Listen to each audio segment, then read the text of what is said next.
የግድ ቁረይሽ መሆን የለበትም። ከተለያዩ አካባቢዎች ሄደው እዚህ አካባቢ የቀሩትን ሰዎች ካሉ እነሱም እንዲገቡ ፈቀዱ።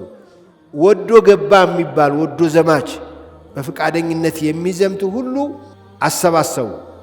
ዘፋኞችን፣ ሸላዮችን፣ አቅራሪዎችን ሁሉ አዘጋጁ።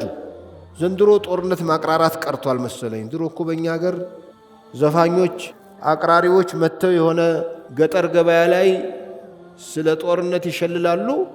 ወጣቱ ሁሉ ከቤት አደራ ይዞት የመጣውን ወርውሮ ሄደ አስመራ።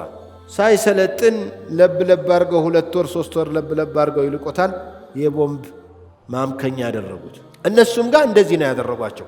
እንዲያው ያለ የሌለ እንትናችንን ተጠቅመን ወንድነታችን መመለስ አለበት እንጂ እንደዚህ ተዋርደን መቀጠል የለበትም በሚል ሰበሰቡ።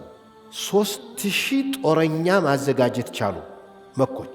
3000 ግመሎችና 200 አካባቢ ፈረስ፣ 700 የጦር መከላከያ፣ ይሄ ቢመቱት የማይመታ ሰይፍ የሚከላከል የወንዶችን ሞራል የሚቀሰቅሱ የሚያቀነቅኑ ሴቶች ዘፋኞች አብረው